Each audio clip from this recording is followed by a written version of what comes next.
பொள்ளாச்சியில் நடந்த பாலியல் பயங்கரம் தமிழக நெஞ்சங்களை கலங்கடித்துள்ளது.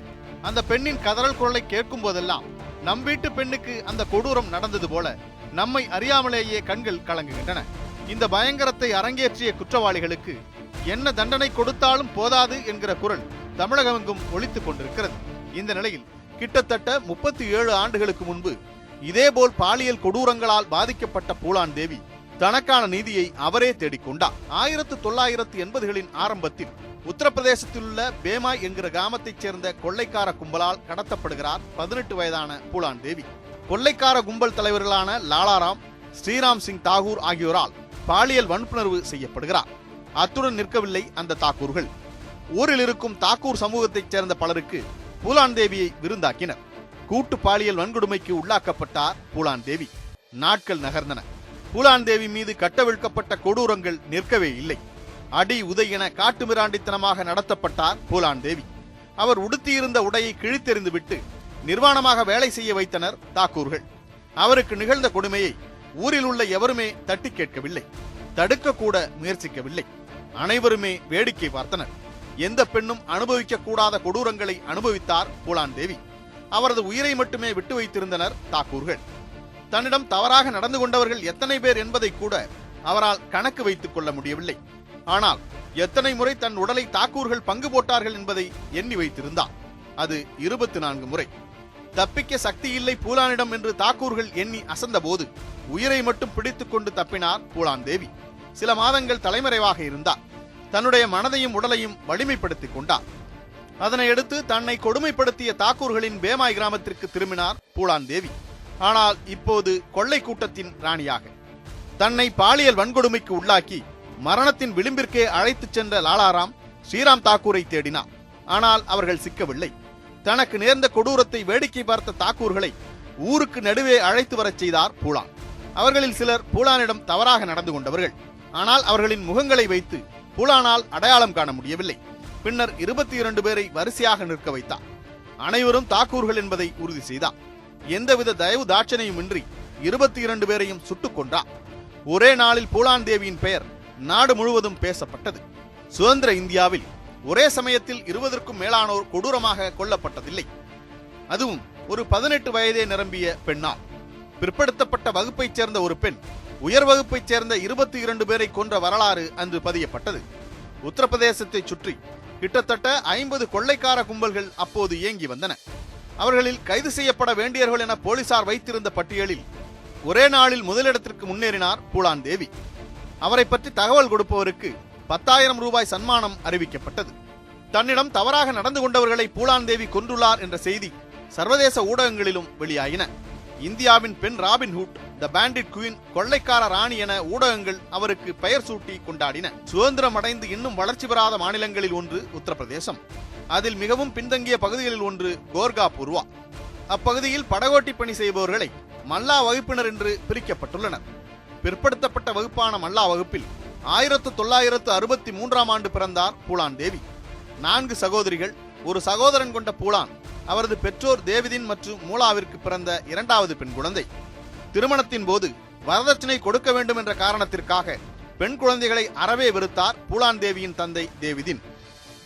பூலான் தேவி மீதும் அவரது சகோதரிகள் மீதும் வெறுப்பை மட்டுமே காட்டி வளர்த்தார்.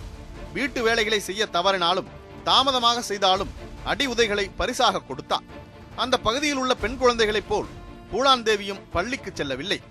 பூலான் தேவியின் சிறுவயது காடுகளில் விறகு வெட்டுவதிலும் வீட்டு வேலை பார்ப்பதிலுமாக கழிந்தது. தந்தையை தவிர யாருக்கும் அஞ்சவில்லை பூலான். மேலும் சிறியவர் பெரியவர் என்று பாராமல் மதிப்பில்லாமல் பேசும் பெண் பூலான் தேவி என்ற பெயரும் அவருக்கு இருந்தது. இதனால் வீட்டை விட்டு அவரை சீக்கிரம் வெளியேற்ற வேண்டும் என்று திட்டமிட்டார் தேவிதின். அப்போது பூலான் தேவிக்கு 11 வயது. அவரை விட 3 மடங்கு வயதான பூத்திலால் என்பவருடன் மணமுடிக்க திட்டமிட்டார். குழந்தை திருமணங்கள் வாடிக்கையாக நடக்கும் கிராமத்தில் இது பெரிதாக பார்க்கப்படவில்லை. இதனால் எந்தவித எதிர்ப்புமின்றி பூலான் தேவிக்கும் புத்திலாலுக்கும் இடையே திருமணம் நடைபெற்றது. திருமணம் நடைபெற்று முடிந்த பிறகு பூலான் தேவியை தனது ஊருக்கு அழைத்துச் சென்றார் புத்திலால். பூலான் தேவியின் தந்தை எப்படி கடுமையாக நடந்து கொண்டாரோ அதே போல்தான் புத்திலாலும் பூலான் தேவியிடம் நடந்து கொண்டார். சிறுமி என்று கூட பார்க்காமல் அவருடன் உடலுறவு கொண்டார் புத்திலால். காலை முதல் இரவு உறங்கச் செல்லும் வரை வீட்டு வேலை செய்ய வைத்தார். சொல் பேச்சு கேட்கவில்லை என்றால் 11 வயது சிறுமி என்று கூட பாராமல் அடி உதை. புத்திலாலின் கொடுமைகளை பொறுக்க முடியாமல் வீட்டை விட்டு தப்பிக்க திட்டமிட்டார் பூலான். அப்போது பூலான் தேவியின் அம்மா மூலாவிற்கு உடம்பு சரியில்லை என்று தகவல் வருகிறது. இதனை கேட்டதும் தாயை பார்க்க வேண்டும் என்று புத்திலாலிடம் கெஞ்சுகிறார் பூலான் தேவி. ஆனால் உன்னை அனுப்பிவிட்டால் வீட்டு வேலை யார் பார்ப்பது என்று கூறி பூலான் தேவியை வீட்டிலேயே அடைத்து விடுகிறார் புத்திலால். கொன்றாலும் பரவாயில்லை, தாயை பார்த்து விட வேண்டும் என்று கணவன் வீட்டை விட்டு தப்பித்து விடுகிறார் பூலான் தேவி. தாயை பார்க்க வந்த மகளை பார்த்து அதிர்ச்சி அடைந்தார் தேவிதின். பூலான் தேவியின் கனவை அவரை ஒதுக்கி வைத்து விடுவார் என அஞ்சினார் பூலானின் தந்தை. இதனால் கணவன் வீட்டுக்கு உடனே போய்விடு என காட்டமாக கூறிவிடுகிறார். ஆனால் தேவிதின் அஞ்சியதைப் போலவே பூலான் தேவி தேவையில்லை என்று கூறிவிடுகிறார் புத்திலால். திருமணமாகி கணவனால் ஒதுக்கி வைக்கப்பட்ட பெண்ணை வீட்டில் எப்படி வைத்திருப்பது என்று புரியாமல் தவித்த தேவிதின் ஊர் பெரியவர்களிடம் ஆலோசனைகள் கேட்கிறார். அப்போது தேவிதின் அண்ணன் வீட்டில் போய் கொஞ்ச நாட்கள் பூலான் தேவியை தங்க வையுங்கள் என்று ஊர் பெரியவர்கள் அறிவுரை கூறுகின்றனர். அதன்படி தேவிதின்னின் அண்ணன் கருதயாள் வீட்டிற்கு அனுப்பி வைக்கப்படுகிறார் பூலான் தேவி. அங்கும் காலை முதல் இரவு வரை வேலை, இல்லையென்றால் பெரியப்பா கருதயாள் மற்றும் அவரது மகனிடமிருந்து அடி உதை. எல்லாவற்றையும் பொறுத்து கொண்டு வாழ்கிறார் பூலான் தேவி. எங்கு சென்றாலும் பெண் என்பதால் கொடுமைகளை அனுபவித்தார். இந்நிலையில் தன் தந்தைக்கு இருக்கும் நிலத்தை விட அவருடைய அண்ணன் கருதயாளிடம் பல மடங்கு நிலம் இருப்பதை உணர்கிறார் பூலான். இதை அவர்களிடம் கேட்க பூலான் தேவியின் கணவன் வீட்டுக்கு அவரை துரத்தி விடுகிறார் கருதயாள். அங்கு சென்றபோது இன்னொரு திருமணம் செய்து கொண்டு புது மனைவியுடன் புத்திலால் இருப்பது பூலான் தேவிக்கு தெரிய வந்தது. இங்கே ஏன் வந்தாய், உனக்கு இங்கு இடமில்லை என அங்கிருந்து மீண்டும் புத்திலாலால் அடித்து துரத்தி விரட்டப்படுகிறார். இறுதியாக பிறந்த வீடே கதி என திரும்பினார் பூலான் தேவி. படித்து விளையாட வேண்டிய வயதில் பல்வேறு இன்னல்களுக்கு உள்ளாகி ஊர் ஊராக பந்தாடப்பட்டு கொண்டிருந்தார் பூலான் தேவி. சொந்த ஊர் திரும்பிய பூலான் தன் தந்தைக்கு உரிமையான நிலத்தை கொடுக்குமாறு அவரது பெரியப்பா கருதயாளிடம் கேட்கிறார். ஆனால் பத்திரங்கள் எல்லாம் கருதயாள் பெயரில் இருக்கவே அந்த பிரச்சனை பூலானுக்கு எதிராக முடித்து வைக்கப்படுகிறது. நிலப்பிரச்சனையை மீண்டும் கிளறியதால் பூலானை பழிவாங்க வேண்டும் என நேரம் பார்த்து காத்திருந்தனர் கருதயாள் குடும்பத்தினர். இந்நிலையில் கைலாஷ் என்பவருடன் பூலானுக்கு நெருக்கம் ஏற்படுகிறது. கைலாஷுக்கு ஏற்கனவே திருமணமாகி இருந்த போதிலும் பூலான் அவரை மணமுடிக்க விரும்புகிறார். இருவரும் பதிவு திருமணம் செய்து கொள்கின்றனர். அப்போதுதான் கைலாஷின் நண்பர்களும் கொள்ளையர்களுமான பிக்ரம் மல்லா மற்றும் பாபு குஜ்ஜர் ஆகியோரை பூலானுக்கு அறிமுகப்படுத்தி வைக்கிறார். சம்பல் பள்ளத்தாக்கை இருப்பிடமாக கொண்ட கொள்ளை கும்பல்கள் ஒன்றின் தலைவர் பாபு குஜ்ஜர். அவருக்கு பிறகு இரண்டாவது இடத்தில் பிக்ரம் மல்லா. பின்னாளில் தன் வாழ்க்கையை தீர்மானிக்கப் போகிற இருவர் அவர்கள் என்பதை பூலான் தேவி அப்போது உணர்ந்திருக்கவில்லை. நண்பனின் மனைவி என்றாலும் பார்த்ததும் பூலானை அடைய வேண்டும் என்று எண்ணினார்கள் பாபு குஜ்ஜரும் பிக்ரம் மல்லாவும். பூலானை முழுக்க முழுக்க விரும்பிய முதல் நபர் கைலாஷ். தன் வாழ்க்கை இனிமேல் கைலாஷுடன் தான், இனிமேல் மகிழ்ச்சி மட்டும்தான் என்று நினைத்துக் கொண்டிருந்தார் பூலான் தேவி. ஆனால் பூலானின் கனவு சில நாட்கள் கூட நீடிக்கவில்லை. பூலானை பழிவாங்க காத்துக் கொண்டிருந்த பெரியப்பா கருதயாளின் குடும்பம் பொய் வழக்கு ஒன்றை பூலான் மீது போட்டனர். திருட்டு பட்டம் சூட்டி அவரை சிறைக்கு அனுப்பினர். அப்போது பூலானுக்கு 16 வயது. சிறையில் போலீசாரின் பாலியல் சீண்டலுக்கு உள்ளாகிறார். பின்னர் அவர்களின் பூட்ஸ் கால்களுக்கு பந்தானார் பூலான். மரணம் தன்னை தழுவிக் கொள்ளாதா என்று இறைவனை வேண்டுகிறார். ஆனால் கிடைத்தது அடியும் உதையும் தான். சிறையில் இருந்த பூலானை பார்க்க அவரது தந்தை தேவிதின் வருகிறார். தன் மகள் இன்னும் சில நாட்கள் சிறையில் இருந்தார், பிணமாகத்தான் திரும்புவார் என்று உணர்ந்த அவர் தன் முதலாளிகளிடம் அவரை ஜாமீனில் எடுக்க கெஞ்சினார். தாக்கூர் சமூகத்தைச் சேர்ந்த முதலாளிகள் பூலானை ஜாமீனில் எடுக்கின்றனர். பின்னர் தாக்கூர்களுக்கு நன்றி சொல்ல பூலான் தேவி சென்றபோது அவருக்கு பாலியல் தொல்லை கொடுக்கின்றனர். கைலாஷை தவிர பூலான் தேவி சந்தித்த ஆண்கள் அனைவருமே அவரை துன்புறுத்த மட்டுமே பயன்படுத்தியுள்ளனர். அங்கிருந்து தப்பித்து கைலாஷிடம் செல்கிறார். பூலான் சிறைக்கு சென்ற காரணத்தை சுட்டிக்காட்டி அவரை ஊருக்குள் அனுமதிக்க மாட்டோம் என்று கூறுகின்றனர் கிராம மக்கள். என்ன செய்வதென்று தெரியாத கைலாஷ் தன் கொள்ளைக்கார நண்பரான பாபு குஜ்ஜருடன் பூலானை அனுப்பி வைக்கிறார். யாரை நம்பி வந்தோமோ அவனே தன்னை கொள்ளைக்கார கூட்டத்துடன் அனுப்பி வைக்கிறானே என்று மனம் நொந்து போனார் பூலான். ஏற்கனவே பூலான் மீது ஆசை கொண்டிருந்த பாபு குஜ்ஜார் இதுதான் தருணம் என பூலானை தன் வசமாக்கிக் கொள்ள திட்டமிடுகிறார். இது கைலாஷ் பாபு குஜ்ஜரின் நண்பரும் கொள்ளையருமான பிக்ரம் மல்லாவிற்கு சுத்தமாக பிடிக்கவில்லை. இருப்பினும் தலைவரான பாபு குஜ்ஜரை எதிர்த்து கேள்வி எழுப்ப முடியாததால் கண்டுகொள்ளாமல் இருந்து விடுகிறார். மற்றொரு புறம் பூலானோ கொள்ளைக்கார தலைவனிடமிருந்து தப்பிக்க முடியாமல் பாபுவின் கட்டளைகளுக்கு அடிபணிகிறார். ஆனால் ஒரு கட்டத்தில் பாபுவின் கொடூரங்கள் தாங்க முடியாமல் மீண்டும் தப்பித்து ஓடுகிறார். ஆண்களின் கொடூரங்களில் இருந்து தப்பித்து வாழ்க்கையை நகர்த்தி கொண்டிருந்தார் பூலான். எங்கு சென்றாலும் பாதுகாப்பு இல்லை. வேறு வழி இல்லாமல் மீண்டும் பிறந்த வீட்டுக்கே திரும்பினார். ஆனால் கொள்ளையன் பாபு குஜ்ஜர் அவரை விடவில்லை. வீடு தேடி வந்து தன்னுடன் வா, இல்லை என்றால் உன் குடும்பத்தாரை உன் கண்முன்னே சுட்டு கொன்று விடுவேன் என்று மிரட்டுகிறார். குடும்பத்தினரின் உயிரை காப்பாற்ற வேறு வழியில்லாமல் பாபு குஜ்ஜருடன் சென்றார் பூலான். தன்னை மதிக்காது தப்பித்து வந்த பெண் பூலான் என்பதை ஏற்றுக்கொள்ள மனமில்லாத பாபு குஜ்ஜர் அவரை வழிநெடுக அடித்து உதைத்துக் கொண்டே வருகிறார். அப்போது அதை பார்த்து பொறுத்து கொள்ள முடியாத விக்ரம் மல்லா தன் துப்பாக்கியால் பாபுவை சுட்டுக் கொள்கிறார். ஒரே ஒரு தோட்டாவை வைத்து கொள்ளை கும்பலையும் பூலான் தேவியையும் தனதாக்கிக் கொண்டார் விக்ரம் மல்லா. ஒரு கொள்ளையனின் பிடியிலிருந்து மற்றொரு கொள்ளையனின் சொத்தாக மாறிவிட்டோம் என்று பூலான் தேவி முதலில் நினைத்தார். ஆனால் பூலானை மரியாதையுடன் நடத்திய விதத்தில் எனக்கு நிகரானவள் நீ என்று பூலானை நம்ப வைத்தார் விக்ரம். கொள்ளை கும்பல்களில் பெண் ஒருவர் இருப்பது துரதிருஷ்டவசமானது என நம்பிக்கை உள்ளவர்கள் மத்தியில் அவருக்கு மதிப்பை உருவாக்கினார். எப்படி திருடுவது, எப்படி சுடுவது போன்றவற்றை பூலானிற்கு சொல்லிக் கொடுத்தார் விக்ரம். தந்தை தேவிதின், கணவர் புத்திலால், பெரியப்பா கருதயால் கடைசி வரை துணை நிற்பான் என்று நம்பிய கைலாஷ், பாபு குஜ்ஜர் என தனது சின்னஞ்சிறிய வாழ்க்கையில் பார்த்த ஆண்கள் அனைவராலும் உடலும் மனமும் பாதிக்கப்பட்டிருந்த பூலான் தேவிக்கு விக்ரம் மல்லா கொடுத்த அன்பும் மரியாதையும் புதிதாக இருந்தது. அன்பை காட்டிலும் மரியாதையை பெரிதாக உணர்ந்தார். விக்ரம் மல்லாவின் காதலி என்பதால் அனைத்து கொள்ளையர்களும் கொடுத்த மரியாதை பூலானுக்கு போதையாக மாறியது. இதை நிலைப்படுத்திக் கொள்ள துணிகர கொள்ளை சம்பவங்கள், ஆழ்கடத்தல் என சம்பல் பள்ளத்தாக்கே அஞ்சும் கொள்ளைக்காரியாக உருவெடுக்க ஆரம்பித்தார்.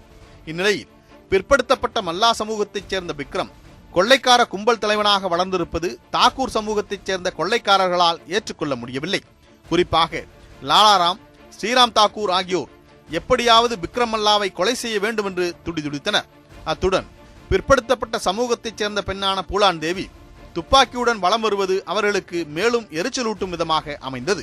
சம்பல் பள்ளத்தாக்கில் விக்ரம் மற்றும் பூலானின் ராஜ்யத்தை அழிக்க வேண்டும் என்று காய்களை நகர்த்த ஆரம்பித்தனர். அதில் ஒரு பகுதியாக விக்ரமை வெற்றிகரமாக கொன்றுவிடுகின்றனர். விக்ரமின் இழப்பிற்கு பூலானை கண்ணீர் கூட சிந்தவிடவில்லை அந்த தாக்கூர்கள். அவரை பேமா என்கிற கிராமத்திற்கு கடத்திச் சென்றனர். கிட்டத்தட்ட 3 வாரத்திற்கு அவர்களின் அடிமையாக நடத்தப்பட்டார். தாக்கூர்களால் தொடர் பாலியல் வன்புணர்வு செய்யப்பட்டார். பழைய பூலான் தேவியாக இருந்திருந்தால் அவர்களின் கொடுமைகளுக்கு மரணித்திருப்பார். ஆனால் தாக்கூர்கள் கடத்திச் சென்றது விக்ரம் மல்லாவினால் தயார் செய்யப்பட்ட பூலான் தேவி. அனைத்தையும் பொறுத்து கொண்டு தப்பித்தார். தாக்கூர்களிடமிருந்து தப்பித்த அவர் மீண்டும் அதே ஊருக்கு விக்ரம் மல்லாவின் கூட்டாளிகளிடம் திரும்பினார். தோட்டாக்களால் தாக்கூர்களை துளைத்தெடுத்தார். வாழ்நாள் முழுவதும் ஆண்களிடம் கருணைக்காக கெஞ்சிய பூலானிடம் தாக்கூர்கள் உயிர் பிச்சை கேட்டு கெஞ்சினர். பூலானின் பழிவாங்கும் வெறிக்கு அன்று இறந்தவர்களின் எண்ணிக்கை 22. இன்று வரை இந்தியாவில் ஒரு பெண் அரங்கேற்றிய படுபயங்கர சம்பவம் அது. பூலான் தேவியின் தலைக்கு தாக்கூர்கள், போலீசார் விலை அறிவித்தனர். அவரது குடும்பம் மிரட்டப்பட்டது. அப்போது எப்படி உங்கள் வீட்டு பெண் கொள்ளைக்காரியாக மாறினார் என்று கேட்டார்கள் போலீசார். அப்போது ஆண்களை சன்னியாசியாக்குவது கடவுள், பெண்களை கொள்ளைக்காரியாக மாற்றுவது ஆண்கள் என பூலானின் சகோதரி ராம்களி கூறினார். ஒரே நாளில் இந்தியாவின் மோஸ்ட் வாண்டட் கிரிமினல் என்கிற பட்டத்திற்கு சொந்தக்காரரானார் பூலான். காடுகளிலும் மலைகளிலும் பூலானையும் அவரது கூட்டாளியையும் பிடிக்க முடியாமல் திக்கு முக்காடினர் போலீசார். பூலானை பிடிக்க சிறப்பு படைகள் அமைக்கப்பட்டன. அதுவரை பூலான் தேவியை பார்த்திராத போலீசார் அவரது ஊர் மக்கள் சொன்ன அடையாளங்களை வைத்து தேடினர். ஆயிரக்கணக்கான போலீசார் தேடுதல் வேட்டையில் ஈடுபடுத்தப்பட்டனர். பூலான் தேவி சிக்கவில்லை. பூலான் தேவி சிக்கவில்லை என்றாலும் சம்பல் பள்ளத்தாக்கை கூடாரமாக கொண்ட பல கொள்ளையர்களை பிடித்தனர் போலீசார். அவர்கள் மூலம் பூலானின் விவரங்கள் பற்றி அறிய முயன்றனர். ஆனால் போலீசாரிடம் சிக்கினால் எதிரியே ஆனாலும் அவரை பற்றி சொல்லக்கூடாது என்கிற பழக்கம் அந்த கொள்ளையர்கள் மத்தியில் இருந்தது. இதனால் எத்தனை கொள்ளையர்களை பிடித்தாலும் பூலானை பற்றி எந்த ஒரு விவரமும் கிடைக்காமல் தவித்தனர் போலீசார். 2 ஆண்டுகள் கடந்தன. உத்தரப்பிரதேச போலீசாரால் பூலானை நெருங்கக்கூட முடியவில்லை. இருப்பினும் பூலானின் கூட்டாளிகள் கைது செய்யப்பட்டிருந்தனர்.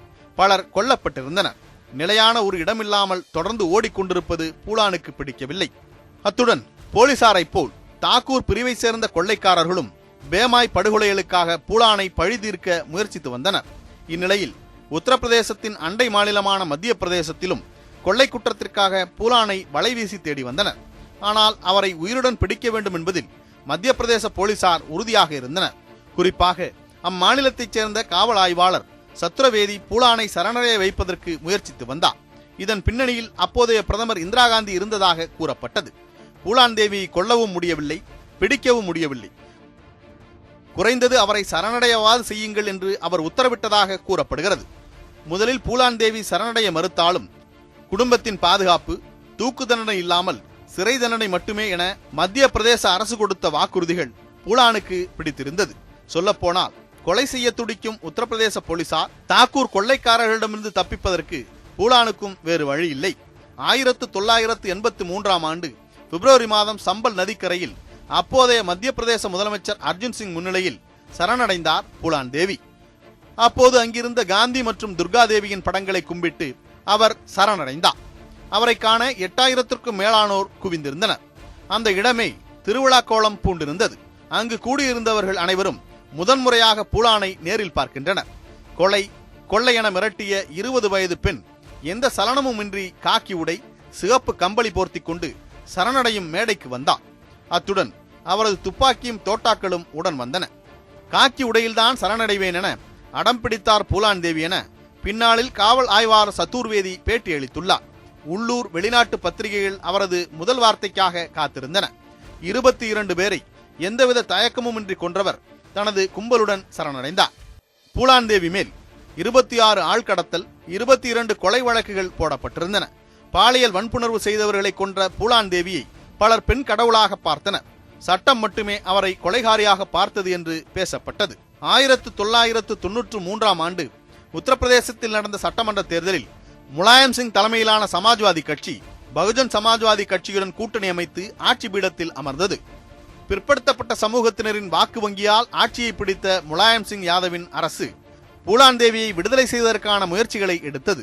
இதனையடுத்து 11 ஆண்டு சிறை தண்டனைக்கு பிறகு பூலான் தேவி விடுவிக்கப்பட்டார். சிறைக்கு செல்லும் போது காக்கி உடை, துப்பாக்கி, தோட்டா பில்ட் என சென்ற 20 வயது பெண் 11 ஆண்டுகள் கழித்து சேலை அணிந்த பெண்மணியாக வெளியேறினார். ஆயிரக்கணக்கானோர் அவரை வரவேற்றனர். இதற்கிடையில் பத்திரிகைகள், புத்தகங்களில் மட்டுமே எழுதப்பட்ட பூலான் தேவியின் கதை படமாக்கப்பட்டு வெளியானது. சேகர் கபூர் இயக்கத்தில் வெளியான பேண்டிட் குயின் என்கிற திரைப்படம் பூலானை சர்வதேச அரங்குக்கு கொண்டு சென்றது. ஆனால் அந்த படத்திற்கு பூலானிடமிருந்து கடும் எதிர்ப்பு கிளம்பியது. தன் வாழ்க்கையில் அனுபவித்த பாலியல் கொடூரங்களை காட்சிப்படுத்தியதன் மூலம் பூலான் தேவி என்றால் பாலியல் தொந்தரவுக்கு உள்ளானவர் மட்டும்தான் என்பது போல் சேகர் கபூர் சித்தரித்து விட்டார் என்று புகார் கூறினார். படத்தை வெளியிடக்கூடாது என்று முறையிட்டார். படத்திற்கு தடை விதிக்காவிட்டால் திரையரங்கு முன்பு தீக்குளிப்பேன் என்று அறிவித்தார்.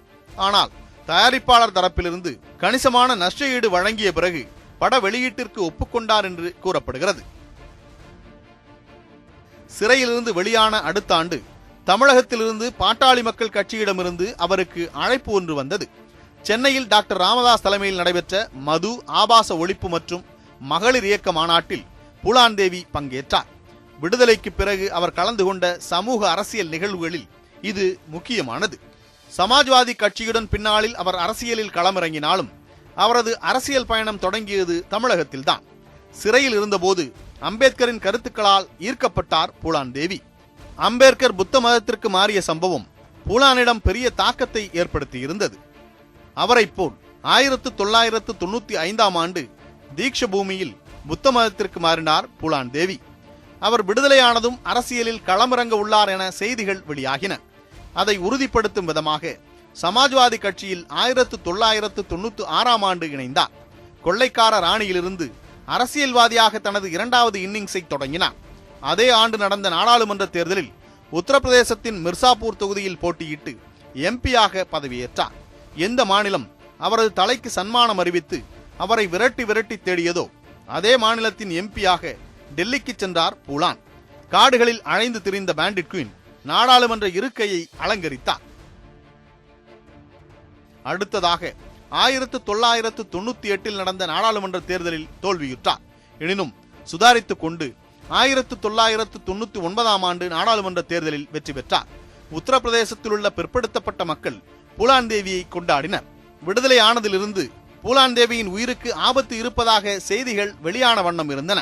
இதனையடுத்து தன்னுடைய தற்காப்புக்காக துப்பாக்கி வேண்டுமென டெல்லி காவல்துறையிடம் அனுமதி கோரினார் பூலான். ஆனால் அவர் மீது வழக்குகள் இன்னும் நிலுவையில் இருப்பதால் துப்பாக்கி வைத்துக் கொள்ள அனுமதி இல்லை என்று டெல்லி காவல்துறை தெரிவித்துவிட்டது. 2001ஆம் ஆண்டில் நாடாளுமன்ற வளாகத்திலிருந்து 1 கிலோமீட்டர் தொலைவில் மட்டுமே இருக்கும் பூலான் தேவியின் வீட்டுக்கு முன் வைத்து அவர் சுட்டுக் கொல்லப்படுகிறார். அவரை 5 முறை சுட்டுவிட்டு கொலையாளிகள் தப்பித்து ஓடிவிட்டனர். 5 குண்டுகளில் 3 அவரது தலையில் பாய்ந்திருந்தன. மருத்துவமனைக்கு அவரது உடலை எடுத்துச் சென்றபோது அவர் சம்பவ இடத்திலேயே உயிரிழந்து விட்டார் என்று மருத்துவர்கள் அறிவித்தனர். சில நாட்கள் கழித்து அவரை கொலை செய்தவர்களை போலீசார் கைது செய்தனர். அவர்களிடம் விசாரித்ததில் 1981ஆம் ஆண்டு பேமாய் கிராமத்தில் 22 தாக்கூர் சமூகத்தைச் சேர்ந்தவர்களை கொன்ற பூலான் தேவியை பழிவாங்குவதற்காகவே கொலை செய்ததாக அவரை கொன்ற பங்கஜ் சிங் தெரிவித்தார். துப்பாக்கியுடன் தொடங்கிய பேண்டிட் குயின் பூலான் தேவியின் வாழ்க்கை அதே துப்பாக்கியிலேயே முடிவடைந்தது. பூலான் தேவி பெயரில் மட்டும்தான் பூக்களின் ராணி. கடைசி மூச்சு வரை ஒரு கணம் கூட பூவை போன்று மென்மையானதாக அமையவில்லை அவரது வாழ்க்கை. ஒரு பெண் குழந்தை தன் பெற்றோரையோ அல்லது பெரியவரை எதிர்த்து பேசினால் அதற்கு அவர்கள் பெரிய பூலான் தேவியா என்று கேட்டு வாயடைக்க வைப்பது வாடிக்கையான ஒன்று. பெண் என்றால் அடங்கி போக வேண்டும் என்று எதிர்பார்க்கும் சமூகம் நம்முடையது. இந்த எதிர்பார்ப்புக்கு எதிர்மறையாக வாழ்ந்தவர் பூலான் தேவி. சட்டப்படி அவரது நடவடிக்கைகள் குற்றமே. ஆனால் பூலான் தேவி என்பவர் அது மட்டுமல்ல என்பதே நமது மகள்கள் பற்றி அறிய வேண்டிய உண்மை.